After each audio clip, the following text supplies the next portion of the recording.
Bezrat Hashem, Zohar Lui Nishmat, Meir El Keslassi, Bar Mesodi. Avant d'expliquer le Zohar, on a besoin de expliquer un concept que dans toutes nos actions et dans toutes nos prières, nous essayons de faire un yihoud. Qu'est-ce que c'est yihoud? Joindre le mari avec sa femme. Je vais expliquer. Akadosh Baruch Hu, il n'est pas ni mâle ni femelle. Seulement, tu t'adresses à Akadosh Baruch Hu toujours au forme masculin, par respect.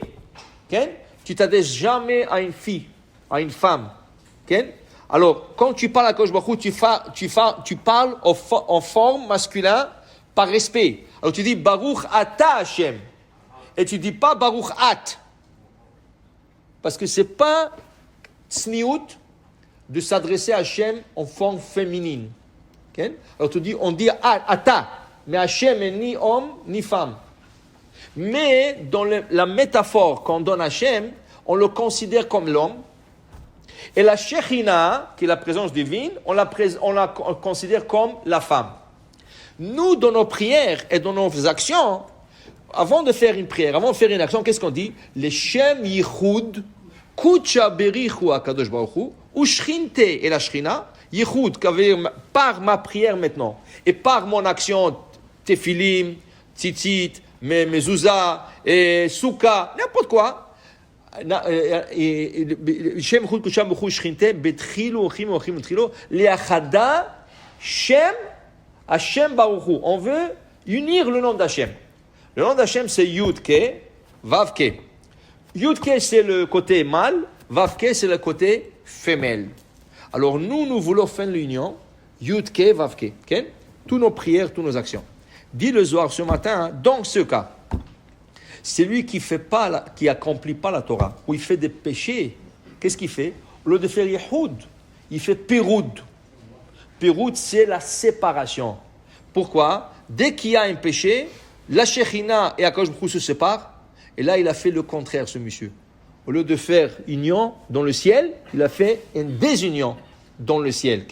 Et il dit le Zohar, ça s'appelle Ishta Apuchot, Yeshalach Madon.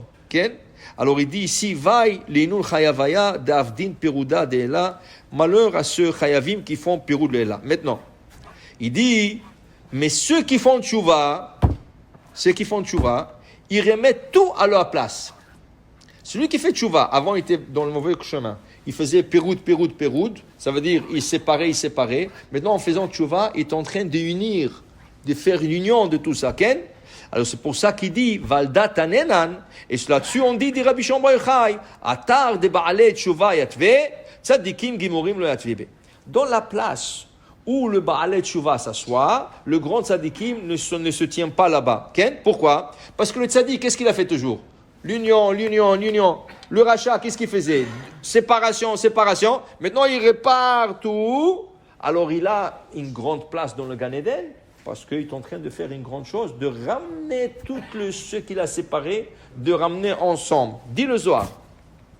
C'est sûr que le Baal Tshuva, c'est un grand niveau. Mais comment c'est possible de dire que quelqu'un qui était toute sa vie dans la Tshuva, toute sa vie dans le bon chemin, toute sa vie dans le mitzvot, tu dis que celui qui était dans le mauvais chemin, il dépasse. C'est un peu dur à comprendre. Parce que lui qui faisait toute sa vie des péchés, maintenant tu lui dis qu'il dépasse le tzaddik. Oui, s'il y a un concept comme ça, la Gemara le dit. Bemakom, sheba'alei tshuva omdim, en tzadikim, gimurim. Mais quand même, il faut comprendre que ça veut dire ça. Okay?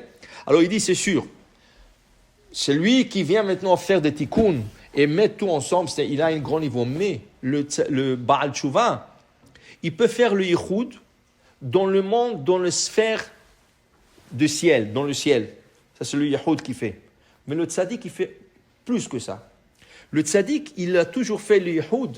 Alors, il fait le yichud le ciel, mais il dit le Zohar que le shefa, l'abondance que le tzaddik il fait, elle descend sur terre. Et c'est ça la différence entre les deux.